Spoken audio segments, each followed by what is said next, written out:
Bismillahirrahmanirrahim. Alhamdulillahi rabbil alamin. Allahumma salli wa sallim ala sayyidina Muhammadin miftahi babi rahmatillah adada ma fi ilmillah salatan wa salaman daimaini bidawami mulkillah wa ala alihi wa sahbihi. Allahumma salli ala sayyidina Muhammadin salatan taftahu biha lana futuhal arifin wa tufaqihuna biha fid din wa ala alihi wa sahbihi. Assalamu alaikum warahmatullahi wabarakatuh. Alhamdulillah, malam ini kita berada di malam Maulid Nabi Muhammad SAW. Kita masuk tanggal 12 Rabiul Awal sejak tadi maghrib. Dan di hari atau tanggal yang sama menjelang subuh, jadi besok pagi ya, itu adalah saat kelahiran baginda Muhammad sallallahu alaihi wasallam. Mestinya setiap muslim, setiap mukmin, setiap orang yang ngaku beriman pada Allah dan bersaksi bahwasannya baginda Muhammad SAW adalah utusan Allah, semestinya senang dengan malam ini, semestinya bahagia dengan tanggal 12 Rabiul Awal. Aneh kalau ada mukmin tanggal 12 Rabiul Awal datang hatinya biasa-biasa saja. Aneh. Ya, aneh. Nanti saya jelaskan kenapa aneh. Aneh kalau ada mukmin datang bulan Rabiul Awal kok hatinya biasa-biasa saja. Aneh. Aneh kalau kita peringati tanggal itu enggak penting. Itu sangat aneh. Kenapa aneh? Satu, ukur dengan dirimu sendiri, ukur dengan diri kita sendiri. Saya ini biasa-biasa saja atau merencanakan sesuatu? Merencanakan sesuatu, betul. Kalau kemudian tanggal ulang tahunmu yang nggak penting itu, ulang tahun saya kan nggak penting gitu ya. Mungkin orang juga nggak mau tahu, ngapain tahu tanggal ulang tahunmu? Traktir juga tidak, ya traktir juga tidak. Tapi buat kita kan sesuatu itu ya, sesuatu tanggal lahir, hari lahir, bahkan kalau buat orang Jawa sesuatu banget. Weton itu penting luar biasa, betul. Nah kalau tanggal lahir kita muncul, bulan lahir kita muncul, rasanya senang atau enggak senang? Bahkan di warung-warung tertentu, tertentu, Anda nanti kalau jajan di warung tertentu loh ya, itu ditanyai, ada yang ulang tahun enggak hari ini? Ada yang ulang tahun enggak hari ini? Begitu dijawab ada, diskon, dikasih potongan harga, atau ada yang ngasih hadiah kue ulang tahun. Bahkan ada yang ngasih bagian nyelamatin ulang tahun dengan cara warungnya masing-masing. Betul atau betul? Nah, saya mau nanya sama ibu-ibu, kalau suamimu lupa hari ulang tahunmu, pertanyaan saya, kamu biasa saja atau luar biasa? Gitu ya mas? Gitu ya mas ya? Gak inget ya mas? Lupa ya mas ya? Kamu ingat sama yang lain ya mas ya? Gak inget saya ya? Ingatnya yang lain. Masya Allah, bisa jadi panjangnya luar biasa. Gak semua ibu-ibu begitu, tapi tidak sedikit yang seperti itu. Betul ibu-ibu? Ngaku juga orangnya. Betul gitu. Nah kalau buat kita tanggal kelahiran itu penting, itu manusiawi. Itu manusiawi. Gak penting gimana, ibuku mau mati loh hari itu. Betul. Ibumu dan ibuku, ibu kita hari itu mau mati, berjuang. Dalam syariat disebut jihad. Jihadnya seorang wanita adalah ketika melahirkan. Bahkan kalau dia gugur di dalam melahirkan anaknya disebut mati syahid sebagai syuhada. Kemudian kok hari saat ibu mau melahirkan dirimu kamu anggap tidak penting. Na'udzubillah min dzalik. Berarti kamu anak yang gak ingat jasa orang tua. Ding ding ding ding ding ding. Saya yakin jenengan rodok kaget. Ini kok Habib ulang tahun bahasnya birrul walidin ya. Betul ya? Rodok maglek gitu. Bener. Sama, saya juga. Soalnya seumur hidup baru saja saya tahu ini. Ya, baru saja saya tahu ini. Ternyata pentingnya kita suruh ingat hari lahir itu suruh ingat orang tua kita. Hari ini. Terus di hari itu harusnya senang, alhamdulillah.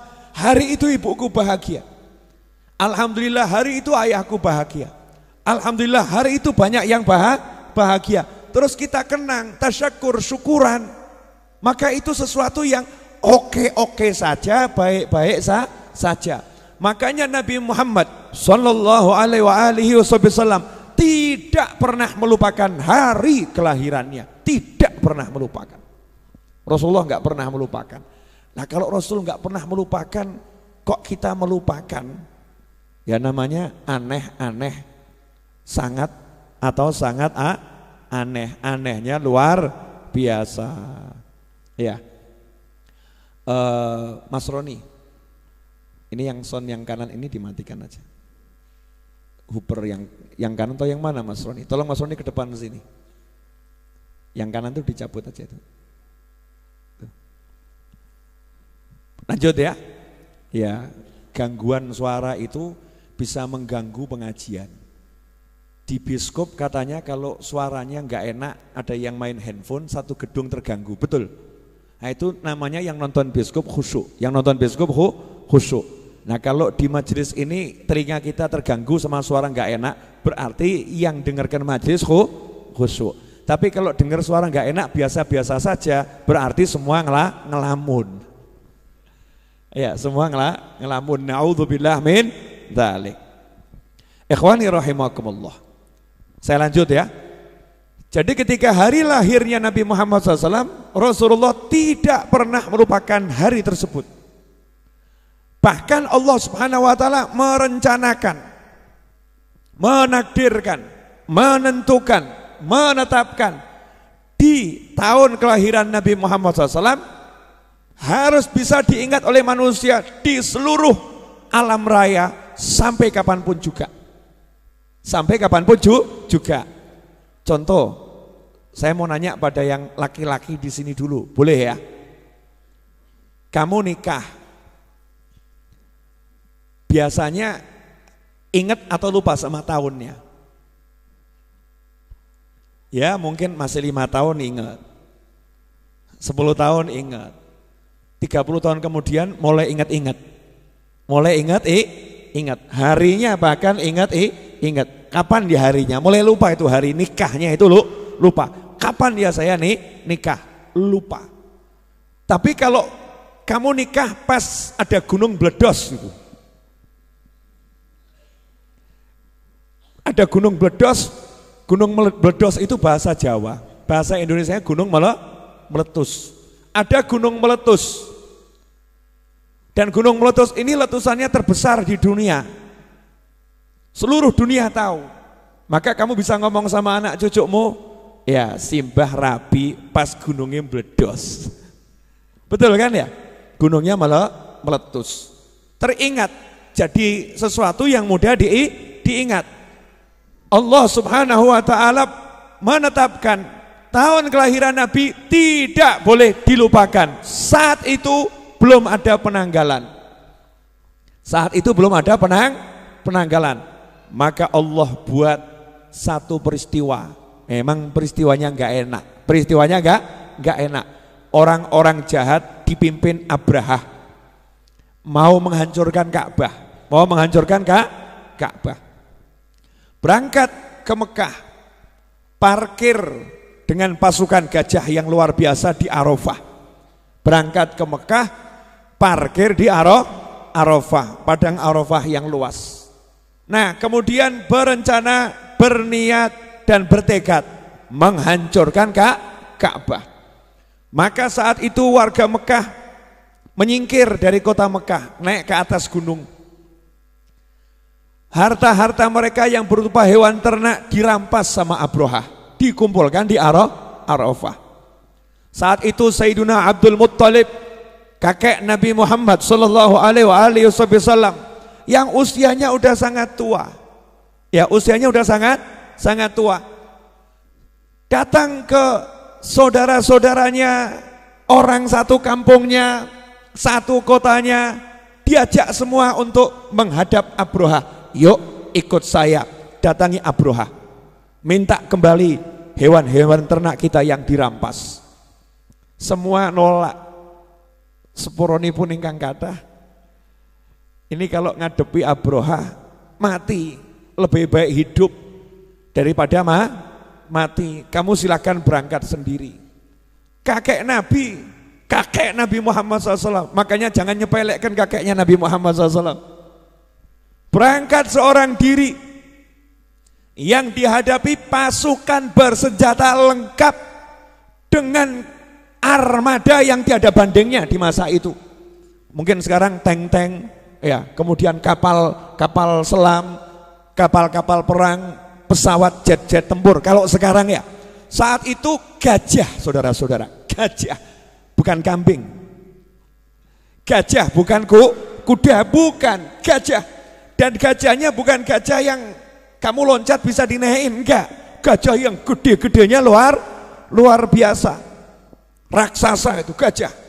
Gajah sekarang aja masih gede, apalagi gajah sekitar 1400 tahun yang lalu, mendekati zaman-zaman kuno kan gajahnya masih besar.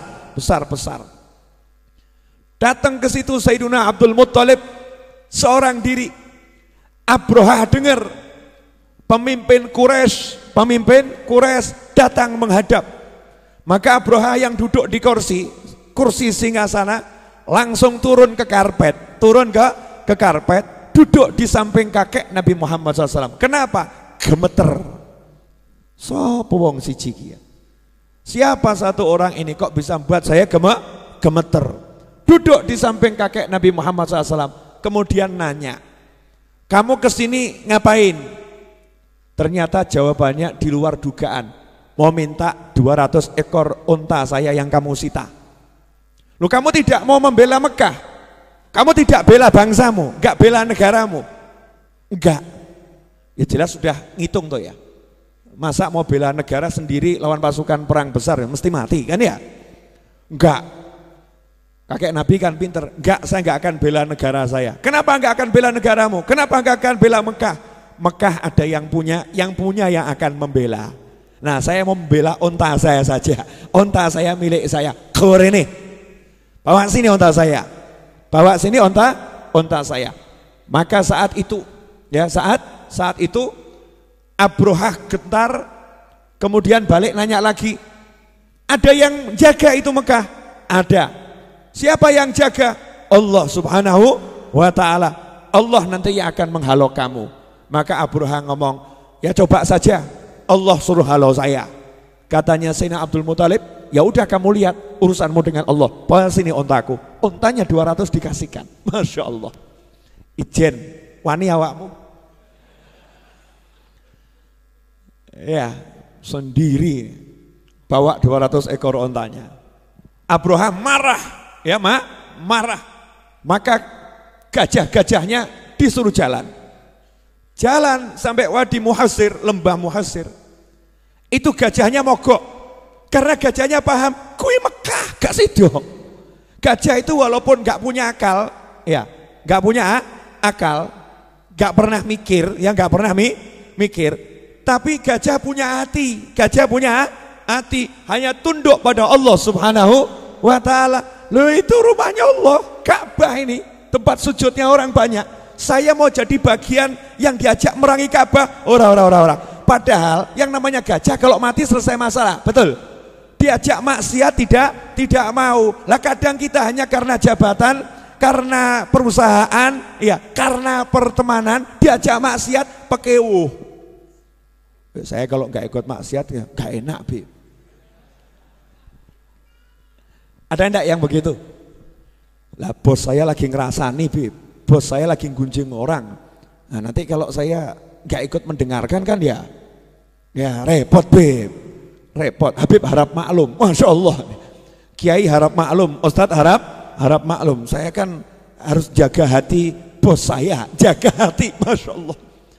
Ini bukan jaga hati. Itu namanya jegur sumur bareng gitu. Iya, terjun ke sumur bersama-sama. Na'udzubillah min dzalik.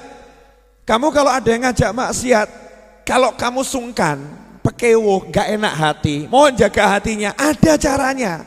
Tinggalkan dengan cara yang halus dan lembut. Caranya bagaimana? Maaf bos, perut lagi. Oh coba terus no. Perut lagi. Sorry bos. Pergi aja keluar. Ya, masuk ke toilet 2 detik, keluar lagi, jangan balik ke lokasi. Dikira kamu lagi ke toilet. Padahal apa? Minggat. Nyingkiri majelis ghibah. Ninggalkan majelis namimah. Ninggalkan sesuatu yang haram. Nah kalau dijaknya itu keluar kota gimana? Ya pura-pura sakit.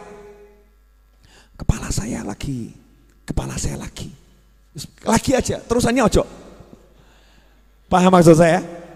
Kepala saya lagi. Itu membangun persepsi. Nanti biar yang kita arahkan itu ya nyandai dewe. Paham ya? Nyandai dewe kata orang Jawa. Biar dia nanti yang menganggap kita sakit kepala. Padahal kepala kita lagi enak. Ya dibuat tidur semakin enak.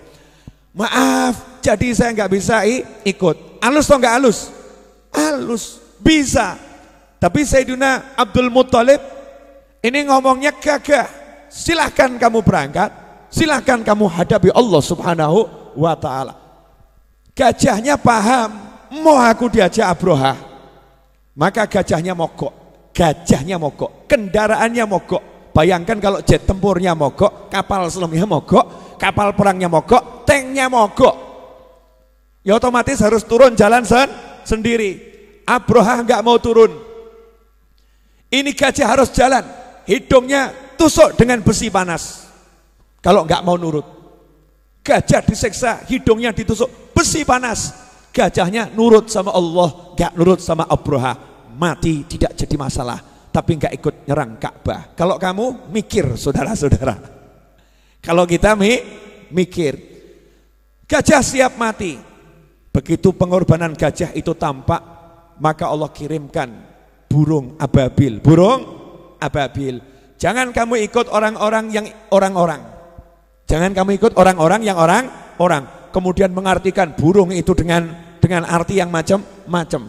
Ya udah burung ababil ya burung, ya burung. Jangan kamu artikan, oh itu pesawat tempur, itu jet masa depan, tambah geladir otakmu. Salah semua nanti. Itu burung. Melempar dengan batu, ya melempar dengan batu. Ya batunya apa? Orang sambok candai, batu meteor, batu ini enggak usah. Melempar dengan batu. Intinya dengan batu itu Abroha keok. Pasukan perang terhebat saat itu hancur semuanya. Semuanya hancur. Sehingga orang-orang Mekah balik ke Mekah juga balik bawa hewannya.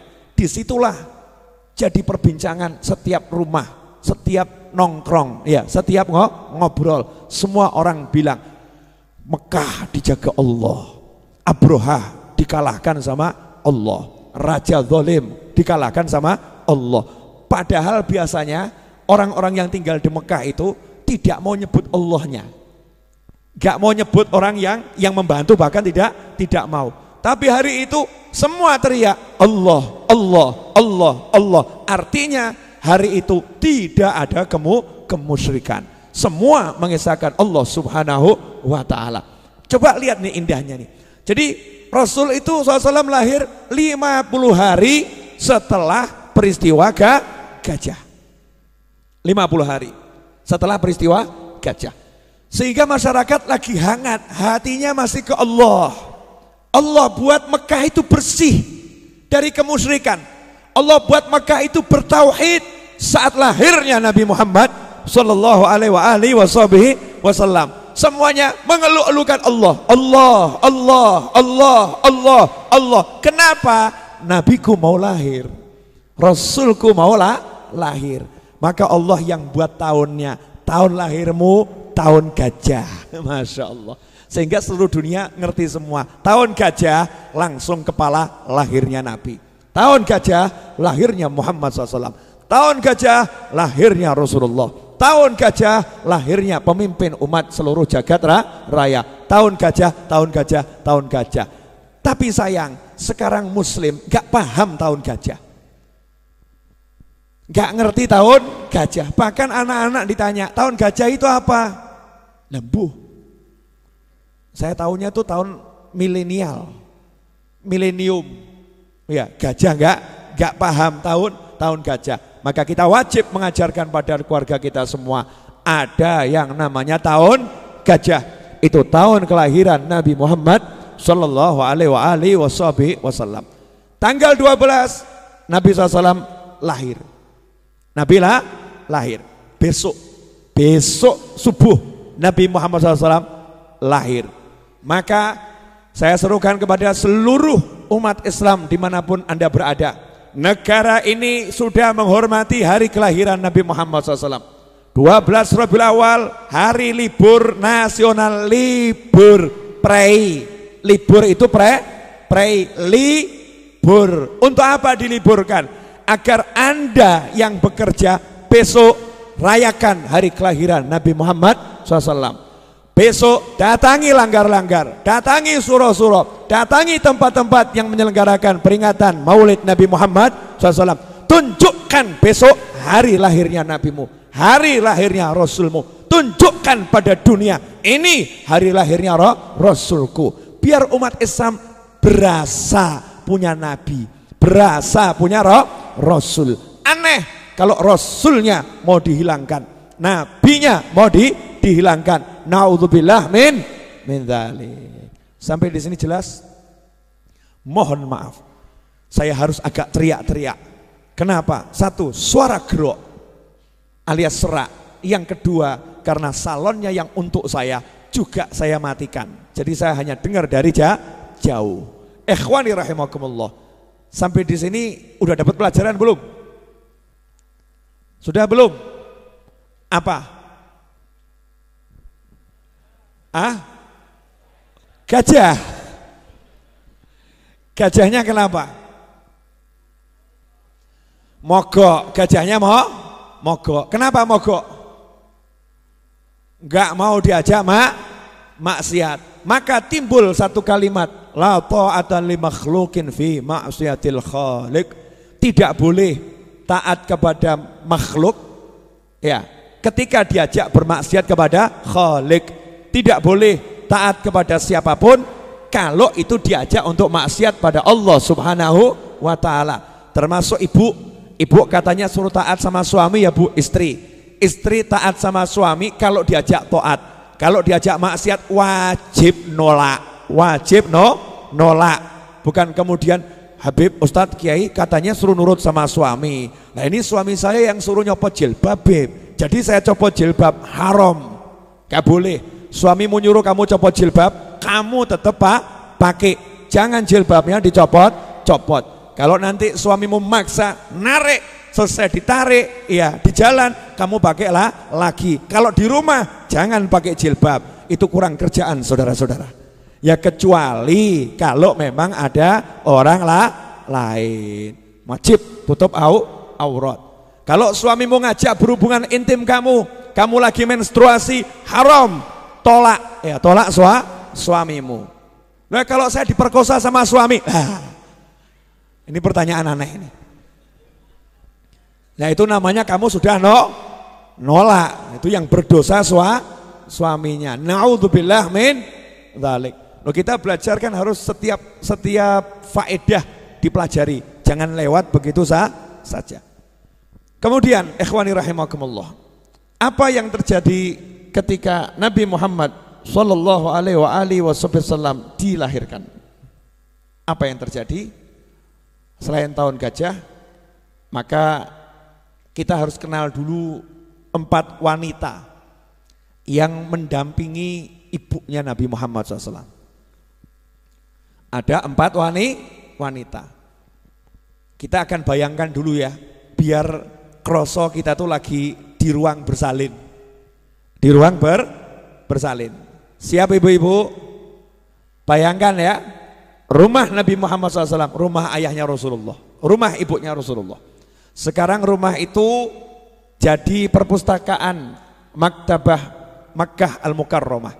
Kalau Anda nanti ke Mekah, ya amin insyaallah, terus sa'i sofa marwah, nanti keluar dari sofa marwah itu ada perpustakaan,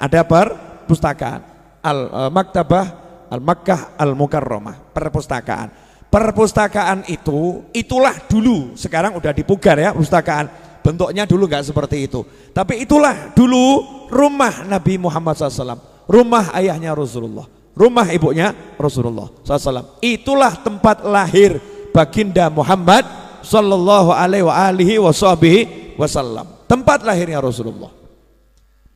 Jangan dianggap nggak ada apa-apanya, jangan dianggap nggak ada barokahnya. Itu full barokah. Mekah itu semua barokah.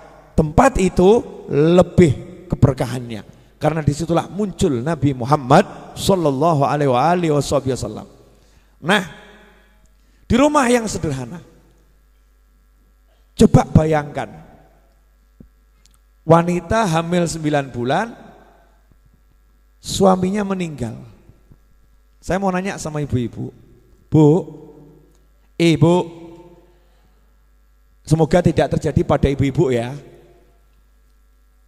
Tapi ibu kan sudah pernah melahirkan ya. Melahirkan jauh dari suami, enak atau enggak enak?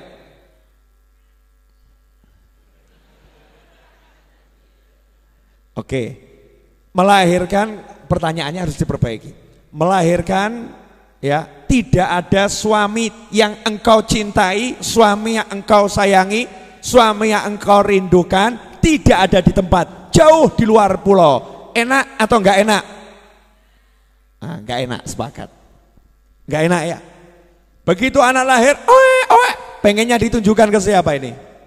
Ke suami, betul? Tunjukkan ke suami. Pengennya suaminya yang adzani, pengennya suaminya yang iqomahi, betul? Bayangkan saat itu bagaimana hatinya ibu Nabi Muhammad SAW. Banyak riwayat mengatakan, meskipun ada beda pendapat ulama, bahwasanya ibu Nabi Muhammad SAW tidak punya saudara, anak tunggal. Artinya nggak punya kakak, nggak punya adik.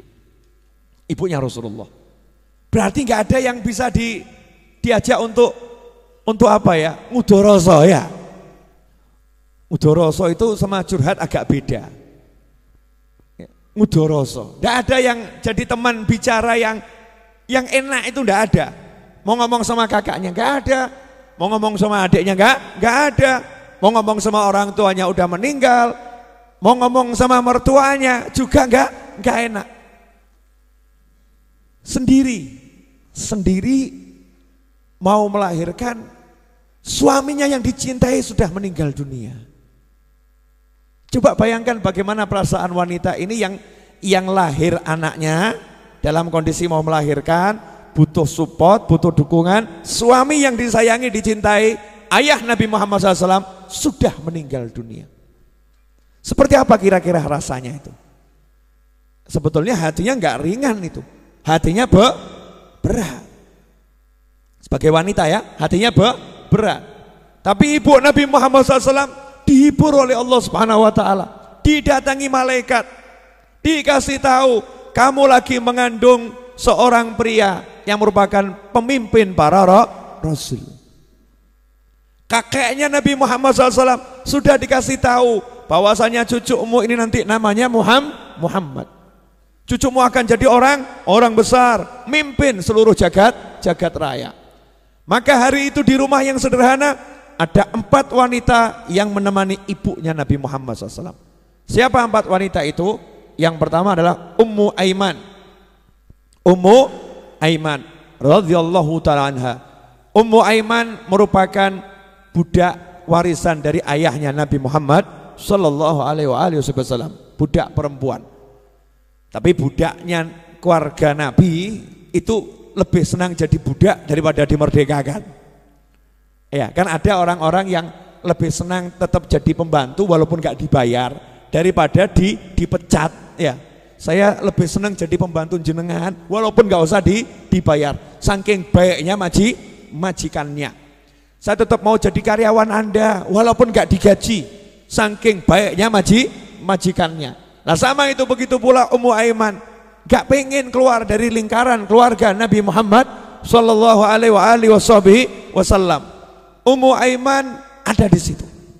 Kemudian yang kedua, Thuwaibah. Siapa Thuwaibah? Dia adalah budaknya Abu Lahab. Siapa Abu Lahab? Paman Nabi Muhammad SAW. Yang nas Al-Quran mengatakan Abu Lahab tempatnya di neraka. Yang ketiga, Fatimah binti Abdullah. Siapa Fatimah binti Abdullah? Beliau adalah ibunya seorang sahabat yang luar biasa. Yang keempat adalah Asy-Syafa'. Siapa? Asy-Syafa' atau Asy-Syifa'. Beda ulama. Ada ulama nyebutnya Asy-Syifa', ada menyebutnya Asy-Syafa'. Siapa Asy-Syafa'? Ibundanya sahabat Abdurrahman bin Auf radhiyallahu taala anhuma. Keempat wanita inilah dari kelompok manusia. Dari kelompok manusia yang menemani ibunya Nabi Muhammad SAW. Terus dari alam gaib siapa? Dari alam arwah. Allah mendatangkan bidadari surga pilihan. Gak semua bidadari pilihan untuk mendampingi ibunya Nabi Muhammad SAW. Dan juga Allah kirimkan Sayyidatuna Maryam alaihissalam dan juga Asiyah istrinya Fir'aun, seorang wanita yang sholihah, dikirimkan untuk menemani dari alam gaib, alam arwah, alam ruh. Lengkap, alam ruh ada, alam nyata juga ada. Lihat lahirnya Nabi Muhammad SAW. Sebelum kita lihat peristiwa lahirnya Rasulullah SAW, saya mau ungkap dulu. Nah ini loh pentingnya. Ternyata keempat wanita yang hadir di ruangan di mana lahir Nabi Muhammad SAW, keempat wanita ini mendapat kemuliaan yang luar biasa dari Allah Subhanahu Wa Taala. Kita mulai dari Thuwaibah dulu aja, budak. Ya, ini budaknya Abu Lahab. Begitu Rasul lahir, Thuwaibah kemudian pulang ke rumahnya, ketemu majikannya, ketemu tuannya. Dan yang nyuruh Thuwaibah ke sana ya tuannya. Itu ponakanku mau lahir, temeni itu ibunya, kan begitu. Pulang ke rumah majikannya laporan, sudah lahir keponakan Anda, laki-laki. Abu Lahab paman Nabi ini senengnya luar biasa. Saking senengnya, kamu tidak jadi budak saya lagi, merdeka buat kamu, dimerdekakan, bebas. Gara-gara lihat lahirnya Nabi, bebas dari perbudakan. Itu yang pertama. Ternyata Thuwaibah ini barokahnya bukan hanya untuk Thuwaibah. Thuwaibah hadir di kamar di mana Nabi lahir SAW. Thuwaibah lihat Nabi SAW lahir. Thuwaibah pulang ketemu majikannya, bahagia majikannya, Thuwaibah bebas. Majikannya senang karena Nabi lahir sampai bebaskan budaknya. Allah juga senang. Abu Lahab yang sama Allah udah dicap, diketok palu, tok neraka. SOP neraka sama Allah Ta'ala khusus Abu Lahab berubah. Kalau untuk kamu nggak berlaku ini. Ya mudah-mudahan kamu nggak berlaku di neraka gitu loh ya. Saya nggak di neraka, Anda tidak di neraka. Insya Allah semua di surga. Tapi ini Abu Lahab yang jelas tok neraka. Itu neraka setiap hari Senin menyediakan minuman khusus untuk Abu Lahab.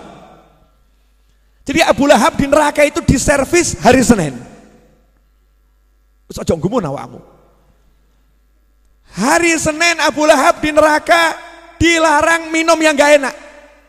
Di neraka Abu Lahab hari Senin dari jarinya, ibu jarinya dikasih minum susu yang nikmatnya luar biasa setiap hari Senin. Gara-gara apa? Gara-gara dia senang dengan lahirnya Nabi Muhammad SAW dan dia merdekakan Thuwaibah. Dia merdekakan Thuwaibah. Pelajaran penting di sini. Berkahnya di ruangan ada Nabi lahir, yang di ruangan itu langsung dapat barokah nyata. Thuwaibah merdeka, yang merdekakan Thuwaibah jelas mati kafir di neraka sama Allah dikasih pelayanan khusus. Wis mikir awakmu. Saya rada jeblok sebetulnya kalau mikir nih. Tapi ini Rasul-Rasulnya Allah, Nabi-nabinya Allah, yang punya surga neraka Allah, aturan yang buat Allah, ya terserah Allah. Kenapa Allah memberi keringanan hukuman di neraka kepada Abu Lahab? Jawabannya adalah karena Thuwaibah. Thuwaibah dia merdekakan karena senang dengan lahirnya Nabi Muhammad SAW. Karena itu kalau kamu senang dengan hari lahirnya Rasul, senang dengan tanggal 12, besok itu kamu senang, malam ini kamu senang, terus kamu dem-dem duit, Masya Allah. Karyawanmu ya kamu tambah gajinya, Masya Allah, ini hari lahir Rasul, bonus. Wah, keren. Ini hari lahir Rasul, ya ini hari lahir Rasul, motorku hadiah buat kamu, Masya Allah. Mikir toh, mikir. Ngasih bonus masih oke, bonus Rp1.000 kan ya bonus. Begitu ngomong motor kasihkan karyawan, mikir kita. Faroh senang, rasa senang tuh ya ditunjukkan. Wah, Abu Lahab saja senang, nyoh merdeka kamu. Mahal loh harga budak itu, mahal. Mobil itu kan ada macam-macam ya. Ini kalau budak ini manusia kok, harganya mahal. Merdeka. Makanya aneh kalau ada orang ngomong peringatan Maulid Nabi kok bagi-bagi sedekah, peringatan Maulid Nabi kok ngajak orang makan, yang ngajak orang makan. Nabi itu meringati Maulidnya dengan puasa, keliru kamu. Nabi itu ngajari umatnya, peringati Maulidku dengan cara yang kamu suka. Abu Lahab merdekakan budak, itu bukan makan, merdekakan budak. Bukan puasa, merdekakan budak, infak fil khair, mengeluarkan harta untuk khair. Takrir dari Nabi SAW. Nabi tidak pernah mengatakan jangan tiru Abu Lahab, gak pernah. Bahkan diceritakan oleh Nabi, diceritakan oleh sahabat, diceritakan oleh tabiin, ya runtut sampai sekarang saya tahu karena yang dulu-dulu cerita. Abu Lahab itu diringankan karena senang dengan lahirnya Nabi Muhammad SAW. Artinya kamu kalau besok mau puasa boleh, bagus. Kalau besok kamu nggak puasa, kamu besok mau sedekah, bagus. Apalagi nyedekahi yang puasa. Anda puasa ya? Iya. Kenapa puasa? Senang sama hari lahirnya Nabi, dan saya emang senang sama puasa. Bisanya puasa, ya udah nanti buka kamu tak traktir kambing utuh 1. Masya Allah. Kambing guling saya kirim ke rumah kamu. Lu saya kan cuma buka sedikit, gak apa-apa. Saya seneng ya, saya seneng. Kalau gak habis kembalikan ke saya. Modus tuh namanya. Namanya modus. Seneng. Bisanya apa tunjukkan? Bisanya sholawatan, yuk sholawatan. Dari mulai malam ini sampai subuh, sampai siang, sampai maghrib, sholawat terus. Masya Allah. Tiru tuh desa-desa di Demak. Dari tanggal 1 Rabiul Awal sampai besok tanggal 12, musola, langgar, masjid, gak ada yang lampunya padam, nyala 24 jam, kasarnya begitu. Sholawat terus, maulid terus, baca buku-buku maulid, burdah, barzanji, dibak, simtuduror, dan sejenisnya, dibaca, di mana-mana dibaca, nunjukkan cinta pada Nabi Muhammad Sallallahu Alaihi Wasallam. Lah kok kamu tambah bilang, maaf Pak, apa gak bid'ah? Zaman segini kok bahas apa enggak bid'ah itu ya, ngomong begitu tuh bid'ah saudara-saudara. Karena enggak ada sahabat ngomong begitu pada sahabat yang lain gitu. Paham ya? Boleh dilanjut? Apa? Sebelum dilanjut itu, ya ibu-ibu harus tahu besok itu estafet jamuri, itu sholawat barzanji putri ya. Keliling Solo Raya, 30 hari baca maulid. Ibu-ibu itu Saya belum dapat yang laki-laki 30 hari belum dapat. Ya, remaja-remaja. Cita-cita saya nanti tahun depan, kalau saya kan sudah tiap hari keliling ceramah ya. Cita-cita saya tahun depan nanti kru Ar-Raudhah akan keliling masjid-masjid atau langgar-langgar di Solo Raya baca Maulid Simtud Duror. Kita akan buat daftarnya, dipimpin Ustadz Iis nanti, insya Allah. Ya, ini termasuk kalimat jangan pergi dulu.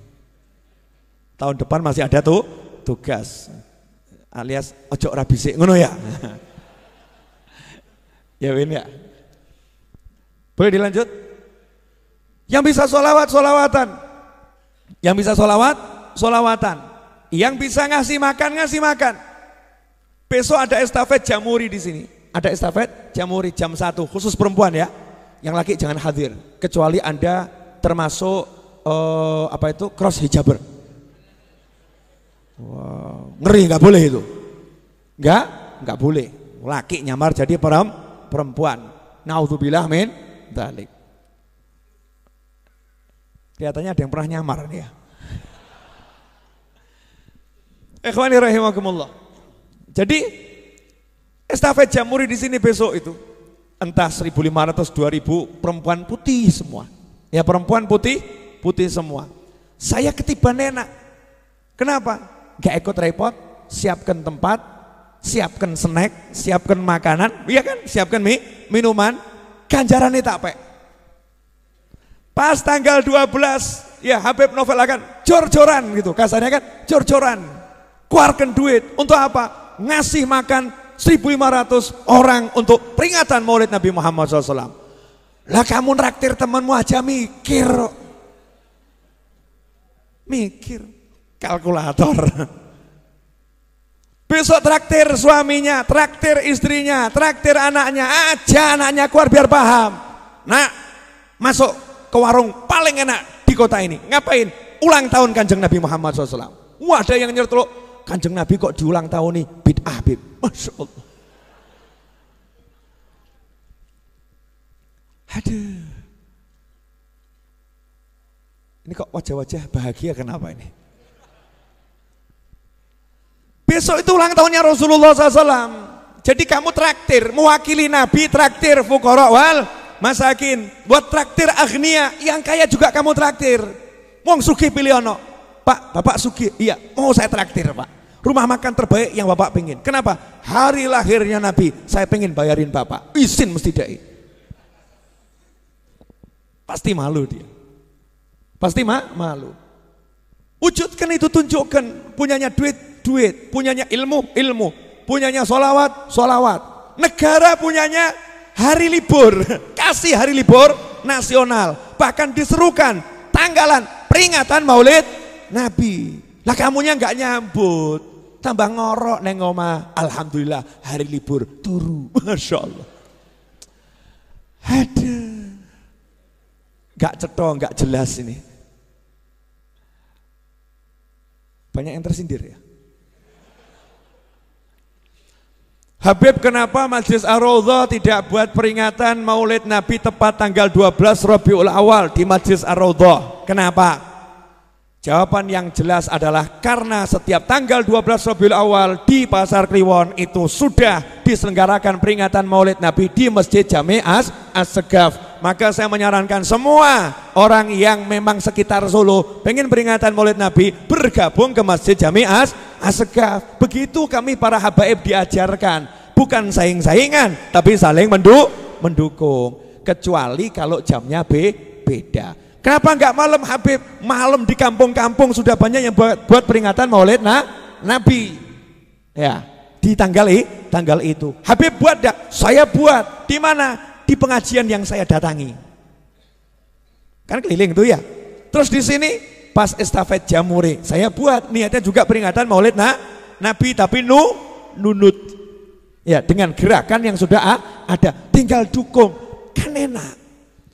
Lah ini dukung enggak, urun tidak, duit keluar tidak, share tidak, malah nge-share-nya itu jangan peringati Maulid Nabi, bid'ah, neraka, sesat. Aduh, ora laku. Model begitu sudah enggak zamannya. Sekarang zamannya kita membangun pemikiran-pemikiran yang betul-betul membangun. Ngajak umat untuk saling mencintai, saling menyayangi, saling memberi satu dengan yang lain. Zamannya begitu, bukan zaman begitu-begitu. Itu udah lewat saudara-saudara. Boleh dilanjut? Habib Novel punya wajah ganteng. Iya. Loh, menurut saya dan menurut ibu saya, alhamdulillah. Betul kan ya? Menurut kamu tidak, enggak pernah aku fikiri. Karena itu sifatnya subjektif. Ketika aku bercermin, Nabi mengajari jangan pernah mandang dirimu jelek, pandanglah dirimu selalu ganteng. Betul betul. Allahumma kama hassanta khalqi fahassin khuluqi. Ya Allah, sebagaimana telah engkau jadikan parasku ganteng, badanku gagah. Betul betul. Siapa yang ngajarin ngomong gini? Nabi. Kamu jangan bilang Habib Novel narsis. Memang, ya. Sebagaimana engkau jadikan parasku ganteng, wajahku gagah, bagus ya Allah, maka jadikan akhlakku, hatiku juga bagus. Itu setiap kali bercermin suruh ngomong begitu. Lah kita punya wajah-wajah ganteng gini, peringati maulid Nabi dengan apa? Wajahmu jadikan peringatan, mesemo, dandan. Dan buat apa? Maulid Nabi. Yang seneng, yang bahagia. Nabiku lahir, Rasulku lahir. Lawang nabinya lahir, Rasulnya lahir, tambah di kamar dempis melungker mikir utang. Sudah utangmu gak usah dipikir. Saya aja utang banyak gak mikir kok. Kamu utang sedikit mikir. Boleh dilanjut? Sampai di mana tadi? Oh, begitu utang tuh kok nyantolnya kok luar biasa. Thuwaibah dimerdekakan. Itu pelajaran banyak. Maka kamu masa kalah sama Abu Lahab gitu loh. Masuk kalah be Abu Lahab. Abu Lahab yang kafir saja sekali berbuat baik, walaupun setelah itu dia masih kufur sama Allah Ta'ala, kebaikannya untuk Nabi dikenang. Lah kamu umatnya Nabi Muhammad SAW masa kalah be Abu Lahab, izin-izini, sungguh memalukan. Ibu-ibu siap besok masak enak untuk suaminya? Jawabannya kok sedikit ya. Ibu-ibu siap besok dandan secantik mungkin untuk suaminya? Gak ada jawaban. Masya Allah. Bu, siap dandan yang cantik untuk suaminya besok? Nah begitu loh. Suaminya nanya, dungaren dik kok ayu. Nah ini rodok kurang ajar nih pak. Kurang ajar nih. Dungaren kok ayu, ini kurang ajar ini ya. Kalimatnya jangan begitu. Ya bohongin dikit atau banyak boleh. Jadi berbicara memuji pasangan hidup, laki kepada perempuan, perempuan pada laki pasangan hidup, dengan penuh kebohongan untuk memujinya, menyenangkan hatinya, itu termasuk kebohongan yang diizinkan bahkan berpahala. Nah itu tuh ya kan. Deloken pak, itu tadi ngomong gitu. Si anak tadi ngomong, pak deloken gitu loh. Makanya bapaknya nanti besok ngomong sama istrinya, ya Dek, Masya Allah, sepanjang hidup itu susah ku cari wanita secantik dirimu. Maksudnya sing luwih ayu akeh ngono ya. Sepanjang hidup ini susah cari wanita secantik dirimu. Tapi hari ini kecantikanmu menjadikannya lebih susah lagi. Masya Allah, wayu awakmu, wayu. Dah, lanjutannya jangan. Nanti dia ngomong, iya ulang tahun Kanjeng Nabi. Kan begitu asik. Ulang tahunnya Nabi Muhammad SAW. Anaknya didandani. Jadikan, ayo berangkat nak ke musola, ke masjid. Berangkat ke majelis ilmu, berangkat majelis maulid, dandan. Yang bagus, yang ganteng. Kenapa? Ini lahirnya nabimu. Biar Indonesia paham, ada Nabi di Indonesia. Paham? Rasulullah ada di Indonesia. Di tempat lain mungkin nabinya enggak kerosok. Banyak loh di luar negeri azan enggak kerosok. Kenapa? Karena masjid-masjid tidak boleh mengeluarkan mikrofon. Enggak boleh speaker, enggak boleh. Nah, alhamdulillah di Indonesia kan sakarepmu. Betul ya? Sakarepmu. Alhamdulillah di Amerika, ini saya ada tamu dari Amerika ini. Ini teman saya Pak Teguh ya. Pak Teguh sama istrinya sama ibu mertuanya di atas sama istrinya. Ini Pak Teguh ini jamaah YouTube dari Amerika. Ya, tinggal di Amerika sudah 10 tahun ya.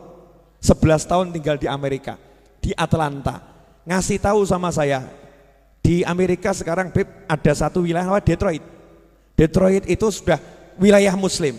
Masjid-masjidnya di sana sekarang azannya speakernya keluar. Jadi azannya berkumandang menggema di Detroit. Amerika. Mosok awakmu tambah arep mbok walik. Tolong ya, ini speakernya dikecilkan jangan ada suaranya. Ora cetha kuwi. Di Amerika aja keluar berkumandang azan. Nah di Indonesia alhamdulillah peringatan Maulid Nabi ini gampang. Tinggal buat peringatan. Betul. Jangan sampai peringatan ini dimatikan oleh siapapun yang ingin mematikan. Hidupkan, tunjukkan kamu punya Nabi, tunjukkan kamu punya Rasul Muhammad sallallahu alaihi wasallam. Biar Indonesia ini jadi contoh muslim. Ternyata Maulid di Indonesia luar biasa. Jangan kalah sama Pakistan, sama India, iya, sama Mesir. Jangan kalah sama Afrika. Jangan kalah. Tunjukkan yang ahli qasidah, ahli nyanyi, penyanyi, sesok nyanyi sing apik. Tola al badru alaina. Masya Allah, muslim yang penyanyi kalau kemudian upload di YouTube-nya masing-masing yang suaranya enak-enak, nyanyi tola al badru alaina, kudungan sing rapat, tobat hari itu saja. Sesok edan neh sakarepmu. Urusan masing-masing, betul kan ya? Tapi hari itu ditanya, kenapa Anda hari ini berjilbab? Nabiku lahir. Kenapa nyanyi tola al badru alaina? Nabiku lahir. Biar dunia ngerti Indonesia adalah muslim yang cinta Nabi Muhammad sallallahu alaihi wasallam. Jelas saudara-saudara? Apa? Ada nyeletuk ya. Jilbaban copot meneh. Dandan yang bagus, tunjukkan Islamnya, cinta Nabi Muhammad sallallahu alaihi wasallam. Ini dari Thuwaibah saja kalau dipreteli itu enggak entek-entek itu pelajarannya. Enggak ada habisnya. Itu Thuwaibah. Kemudian yang kedua, siapa lagi yang kedua? Ummu Aiman. Ummu Aiman ini punya anak. Karena hadir di hari lahirnya Nabi Muhammad SAW, maka Ummu Aiman dikasih anak yang akhirnya jadi anak angkatnya Nabi Muhammad SAW. Dikasih anak yang sangat dicintai oleh Rasulullah SAW. Dikasih anak yang masih muda, udah mimpin pasukan perang, yaitu Sayyidina Usamah bin Zaid radhiyallahu ta'ala anhu. Sahabat yang luar biasa. Kemudian yang ketiga, Fatimah binti Abdullah. Siapa itu? Ibundanya sahabatnya bernama Uthman bin Abil As. Ini Uthman bin Abil As, ini sahabat yang luar biasa. Baca manakibnya masing-masing nanti. Ini kalau diterangkan di sini waktunya habis, gak selesai lahirnya Nabi. Ya, karena 15 menit lagi udah jam 9. Artinya jam 10. Artinya saya bicara itu sudah 1 jam. Ya, sudah satu jam. Jam 10 lewat dikit, perut ini sudah tidak bisa dikendalikan. Ya, wajib diberi makan. Jam 10 lewat dikit. Nah, kita akan belajar dari 3 wanita tadi selain Thuwaibah. Ummu Aiman, kemudian Fatimah binti Abdullah, kemudian Syafa'. Ya, 3 wanita ini dikasih hadiah sama Allah apa? Masya Allah. Dikasih anak yang soleh dan luar biasa. Dikasih anak yang soleh dan luar biasa. Kenapa? Karena ikut di situ, senang lihat Nabi lahir dan melihat lahirnya Nabi Muhammad SAW di tempat yang barokah.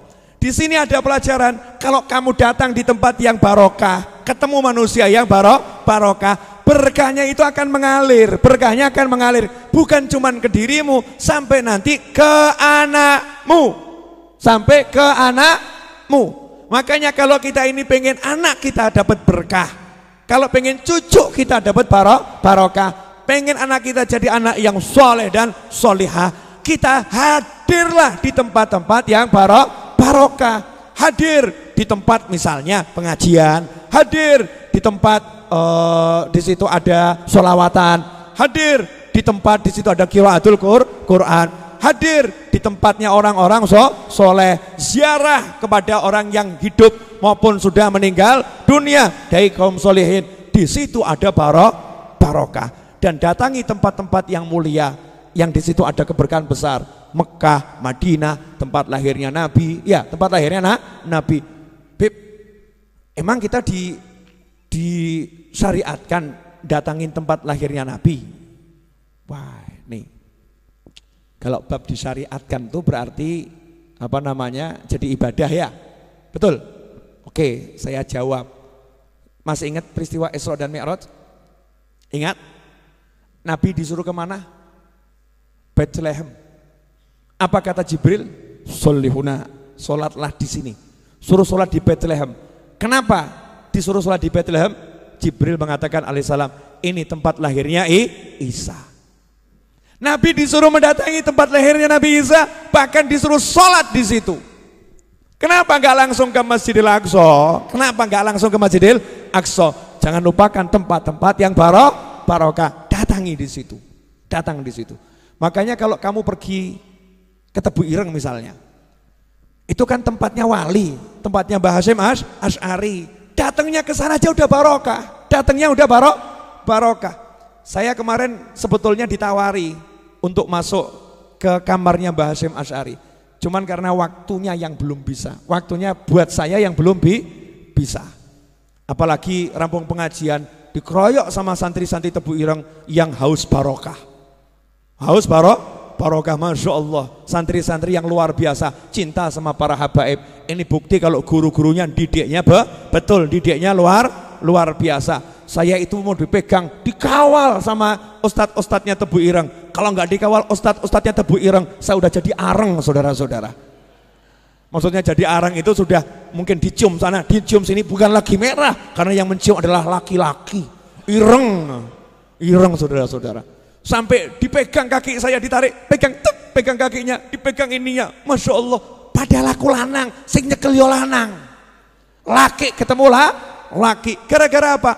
Cinta pada Nabi Muhammad Sallallahu Alaihi Wasallam. Nah itu tempat yang ada barokahnya. Datangi tempat yang seperti itu. Ya, ada tempatnya Mbah Hasyim berjuang di situ. Datangi di situ. Ini tempat ada barokahnya. Masjid Jami Asgaf, Pasar Kliwon Solo. Di mihrabnya itu meninggal ayahnya Habib Syekh dalam keadaan sujud, jadi imam dan sujud yang terakhir hari Jumat, imam sholat Jumat. Ada keberkahan yang luar biasa. Di Masjid Riyadh, di situ ada Habib Anis, ada Habib Alwi. Di situ banyak orang soleh berkunjung dari seluruh dunia. Ulama pernah ibadah di situ, pernah ceramah di situ, pernah istirahat di situ, pernah cari ilmu di situ. Masuk ke sana, gak usah ngapa-ngapain, masuk toh udah dapat barokah. Tapi jangan rusak tempat yang barokah dengan rokokmu, saudara-saudara. Hilang berkahmu. Berkahnya tempat itu nggak hilang, berkahmu hilang. Ya, berkahmu hilang. Jangan sampai berkahmu hilang. Kalau mau ngerokok, keluar dulu, menyingkir dulu, ya menyingkir dulu. Jangan merusak dirimu di tempat-tempat yang penuh barokah. Jelas, saudara-saudara?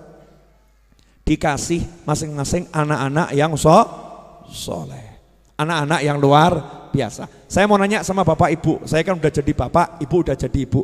Mungkin yang belum ini nggak paham. Nanya sama bapak ibu-ibu, ada enggak karunia yang lebih besar dari anak soleh? Dikasih uang 1 triliun sama anak soleh 1, pilih mana? Jangankan 1 triliun. Ini saya dikasih dunia dan segala isinya. Beb, pilih mana? Melarat, ya melarat, tapi anakmu soleh. Sugih, anakmu gak soleh. Saya milih sugih, anakku soleh. Gitu ya, pilih sugih, anakku soleh. Ngeyel boy, anakku soleh, tapi sugih. Dunianya PN. Saya butuh anak yang soleh, anak soleh. Anak soleh itu gak bisa diukur dengan dunia dan segala isinya. Dan 3 wanita ini dikasih sama Allah Ta'ala anak yang soleh. Siapa? Sayyidina Abdurrahman bin Auf. Sayyidina Abdurrahman bin Auf radhiyallahu ta'ala anhu adalah anaknya Syafa. Siapa Syafa? Bidan kelahiran Nabi Muhammad SAW. Bidan yang menerima Nabi lahir, yang ngurusin Nabi lahir, namanya Syafa. Itu ibunya Sayyidina Abdurrahman bin Auf. Apa kata Nabi tentang Sayyidina Abdurrahman bin Auf? Termasuk salah satu pria dari 10 pria yang masuk surga orangnya masih hidup, udah disebutkan masuk surga. Asyrah mubasyirina bil jannah. 10 orang yang dijamin masuk surga, salah satunya Abdurrahman bin Auf. Siapa sih Abdurrahman bin Auf? Sahabat terkaya, termasuk konglomeratnya sahabat. Siapa Abdurrahman bin Auf? Beliau kalau ke pasar, sahabat-sahabat yang lain titip, tolong berikan, tolong belikan. Kenapa? Karena kalau yang beli Abdurrahman bin Auf, dijual lagi pasti untung. Tangannya barokah. Makanya kamu kalau mau beli barang, minta tolong sama temanmu, kalau beli jual lagi untung. Kamu cek dulu. Biasanya dia kalau jual lagi untung atau rugi. Kalau dia jual lagi rugi, jangan kamu suruh untuk membelikan barang saudara-saudara. Nanti kalau kamu jual, rugi juga. Tangannya kurang oke untuk jual beli. Cari orang yang tangannya jual belinya bagus ya. Tolong ya, kamu belikan pakai aplikasi kamu, saya bayar. Kamu yang pencet-pencet. Masya Allah, berkah itu bisa nular. Berkah itu bisa nular. Jelas sampai di sini? Wah, ini kebanyakan informasi nih, too much. Ya banyak. Tapi ada satu informasi penting yang mau saya sampaikan malam hari ini. Dah.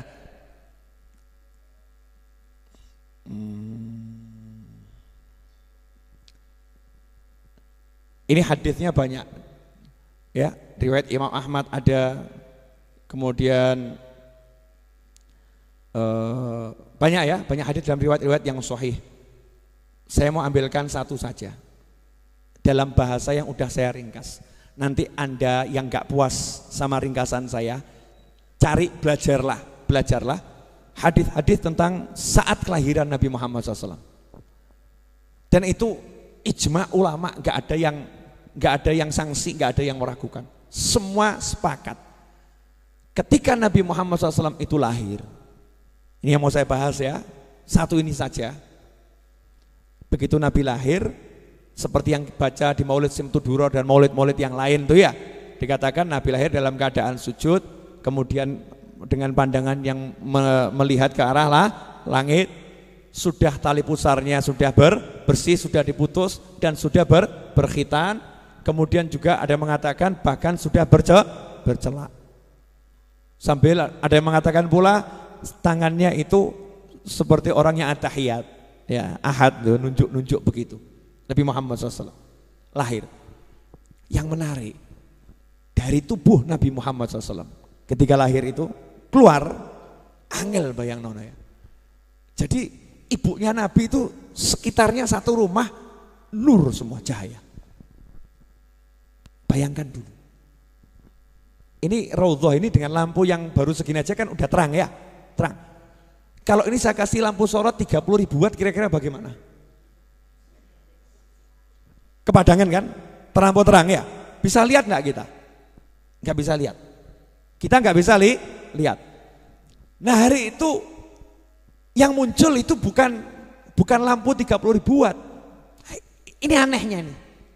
Yang muncul adalah cahaya yang disembunyikan oleh Allah Subhanahu wa taala sejak hari penciptaan jagat raya. Qala ya Jabiru innallaha khalaqa qabla al-asya'i nura nabika Muhammadin sallallahu alaihi wasallam min nurih. Allahumma shalli alaihi. Nabi Muhammad sallallahu alaihi wasallam berkata kepada seorang sahabat yang bernama Jabir bin Abdullah radhiyallahu taala anhu, di mana Rasul bersabda, wahai Jabir, ketahuilah sesungguhnya sebelum Allah Ta'ala menciptakan segala sesuatu, Allah ciptakan dulu cahaya nabimu dari cahayanya Allah Subhanahu wa Ta'ala. Kemudian dari cahaya Nabi ini diciptakan segala sesuatu. Kemudian cahaya Nabi ini Allah titipkan ke dalam tubuh Nabi Adam alaihi salam, disembunyikan dalam tubuh Nabi Adam. Terus disembunyikan cahaya aslinya, sumber nih disembunyikan dari tubuh Nabi yang satu ke tubuh Nabi yang lain, sampai kepada ayahnya Nabi yang luar biasa. Makanya kebangetan dan keterlaluan kalau ada orang bilang ayah Nabi kafir, naudzubillah min dzalik. Masuk ke dalam tubuh ayahnya Nabi Muhammad SAW, kemudian cahaya itu dimasukkan ke dalam rahimnya ibunya Nabi Muhammad Sallallahu Alaihi Wasallam. Beda dengan kita ini nggak ada nurnya, nggak ada nur di ayah kita, nggak ada nur di kakak kita, nggak ada. Ruh kita baru ditiupkan umur 120 hari 4 bulan, ditiupkan ruh kita betul dari cahaya nur. Ruh ada di sana, di alam sana. Kalau Nabi, nurnya sudah dititipkan dulu dari perut ke perut itu. Dari tulang punggung ke tulang punggung, nur. Makanya ketika Nabi Adam itu, sebagian mufasir mengatakan malaikat sujud karena melihat cahaya Nabi SAW yang ada di dahi Nabi Adam alaihissalam. Ya ada di situ. Nah cahaya ini sama Allah Ta'ala kemudian dikeluarkan hari itu tanggal 12 Rabiul Awal yang ditutup. Bayangkan ya, ditutup, di cover, terus dibuka. Blang, nur. Blang, nur. Bayang nosik. Blang, nur, cahaya. Kira-kira ruangannya padang enggak? Padang. Padang biasa atau terang benderang? Pol. Terang pol. Anehnya mata semua yang ada di situ gak ada yang sakit. Gak ada yang sakit. Shallu ala Nabi. Allahumma shalli alaihi. Gak ada yang sakit. Mata yang di situ gak ada yang sakit. Berubah jadi sembuh. Nur Nabi Muhammad SAW, cahaya Nabi Muhammad SAW tidak menimbulkan penyakit, justru menyembuhkan yang sakit. Cahaya matahari kalau kita lihat sakit mata kita, lama-lama bisa buta itu, lama-lama bisa buta kalau dideleng terus gitu ya. Tapi kalau cahaya bisa dilihat, bukan mata ini buta, justru yang buta bisa jadi melihat. Bahkan yang tadinya sakit mata terus bisa jadi matanya nggak sakit lagi. Karena apa? Karena ini. Bahkan kalau melihat nur Nabi Muhammad SAW dijamin masuk surga. Yang bisa melihat itu sebagai nur, sebagai cahaya. Artinya iman pada Nabi Muhammad SAW. Subhanallah. Dalam berbagai hadis disebutkan dari tubuh Nabi ini muncul cahaya menerangi seisi rumah, sampai kami yang di ruangan itu, di dalam rumah itu bisa melihat kerajaan istana-istana yang ada di Suriah. Suriah, coba cek Google. Saya belum pernah ngecek, boleh saya cek jarak.